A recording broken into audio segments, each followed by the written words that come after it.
Welcome back. Customs intelligence Karachi की जानिब से पकड़े गए तैयारों में इस्तेमाल होने वाले जेट ऑयल के स्मगलर्स का नेटवर्क दुबई तक फैला हुआ है। इस हवाले से मजीद क्या अहम इंकशाफात सामने आए हैं, ये जान लेते हैं अब्दुर्रहमान से। जी अब्दुर्रहमान, बताइएगा।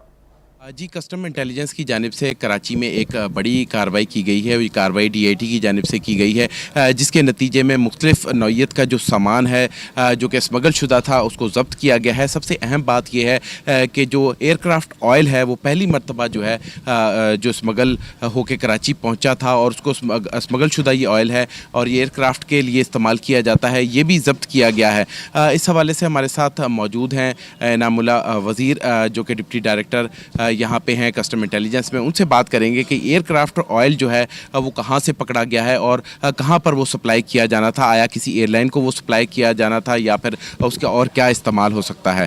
Thank you. ये मुख्तलिफ चीज़ें हमने जैसे आपको बताया पकड़ी गई हैं और तकरीबन 39 करोड़ का ये सामान है, जिसमें घड़ियाँ भी हैं, लैपटॉप्स भी हैं, चीज़ भी है, खाने पीने की इंडियन ओरिजिन की कॉस्मेटिक्स और खाने पीने की चीज़ें हैं।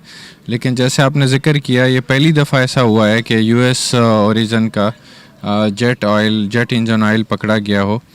और इसके दो एस्पेक्ट्स है, एक तो ये कि स्मगल शुदा है, लेकिन इसके साथ साथ ये भी ख़दशा है कि ये फेक यानी जाली ना हो। तो उस सूरत में ये ज़्यादा ख़तरनाक है। एक तो स्मगल्ड है, दूसरा ये कि लोगों की ज़िंदगियों को इससे ख़तरा हो सकता है। इसको हम अभी टेस्ट के लिए लेबॉर्ट्री भेज रहे हैं और वो आपके साथ शेयर करेंगे। और हमने जितना देखा है इसके कोई और इस्तेमाल नहीं है जहाज़ों के अलावा। तो अब किस एयरलाइन को या किस फ्लाइंग क्लब को या किस प्राइवेट जेट को ये सप्लाई होना था, वो अभी इन्वेस्टिगेशन में 3 लोग हमने अरेस्ट किए, उनका हमें रिमांड मिला है 5 दिन का। तो इसमें आगे हम इन्वेस्टिगेशन को लेके जाएंगे, फिर आपके साथ शेयर करेंगे। अच्छा इनामुल्लाह वज़ीर साहब, ये बताएं कि कस्टम इंटेलिजेंस जो है वो काफ़ी कार्रवाइयाँ कर रही है, लेकिन उसके बावजूद देखा ये जा रहा है कि स्मगलर्स जो है वो मतवातर जो है स्मगल की अशिया जो है वो कराची मुंतकिल कर रहे हैं। तो इस हवाले से मुस्तकबिल में क्या प्लान्स बनाए गए हैं आपकी तरफ से?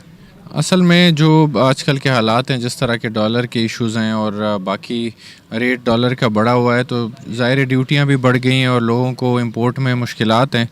तो इसलिए हमने ये देखा है कि लोग डेस्परेट होकर स्मगलिंग के अटैम्प्ट ज़्यादा कर रहे हैं, लेकिन हम भी उसी तरह अलर्ट है जितना वो सोफिस्टिकेटेड एफ़र्ट्स करते हैं। हम भी कोशिश करते हैं कि उनके मुकाबले में अपनी सर्वेलेंस और अपना सारा जो देखभाल है वो सही रखें और उसी तरह की कार्रवाइयाँ करें जिस तरह की ये कार्रवाई है, जिससे उनकी बेसिकली पूरा वो एक चेन ही डिसरप्ट हो जाए और वो बहुत अरसे तक दोबारा काम इस तरह का ना कर सकें।